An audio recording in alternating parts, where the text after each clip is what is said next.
Visiblement, le Premier ministre israélien à la bougeotte, Benyamin Netanyahou, s'envole en fin de semaine pour Moscou. Vous allez le voir, les déplacements du chef du gouvernement compliquent le travail des inspecteurs de police, impatients de boucler leur enquête sur les cigares et le champagne reçus par Benyamin Netanyahou et surtout sur le deal qu'il aurait concocté avec l'un des plus grands quotidiens du pays. Les conclusions de l'enquête devraient être remises au plus tôt au conseiller juridique du gouvernement qui devra prendre une décision.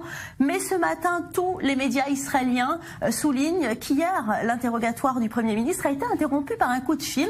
Maurice, bonjour. Ça n'était pas n'importe qui a passé cet appel, c'était le président des États-Unis, Donald Trump. Exactement, c'était Donald Trump qui était au bout du fil. Alors, vous imaginez la situation. Benyamin Netanyahou face aux inspecteurs de police. Un interrogatoire qui a duré malgré tout 5 heures à la résidence du Premier ministre où on lui a posé des tas de questions pour savoir d'où, est-ce qu'il était au courant de la provenance des cigares, est-ce qu'il savait exactement quelle était la marque de champagne que Sarah Netanyahou avait reçue. Et tout d'un coup, le téléphone sonne, le Premier ministre très gêné doit répondre et il a au bout du fil Donald Trump qui veut lui évoquer la question iranienne. Donald Trump voulait tout simplement prévenir le Premier ministre israélien que les Iraniens ont déjà violé par 2 fois l'accord sur le nucléaire qu'ils ont signé il y a maintenant quelques mois et qu'il va falloir prendre des décisions et des mesures. Donc Donald Trump voulait se concerter avec le Premier ministre.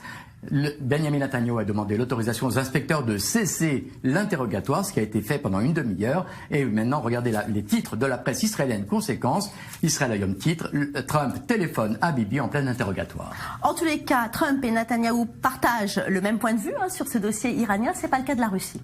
Non, le problème, c'est que si Trump et Benyamin Netanyahou sont sur la même longueur d'onde et considèrent que l'influence iranienne dans la région est pas trop importante, notamment en Syrie et au Liban, du côté russe, on voit les choses un peu différemment. Vladimir Poutine, lui, a signé quelque part une alliance avec Téhéran, d'abord pour la fourniture de centrales électriques, nucléaires, et ensuite pour permettre l'influence de l'Iran dans la région. Maintenant, Benyamin Netanyahou se rend jeudi à Moscou pour discuter de cette question avec Vladimir Poutine.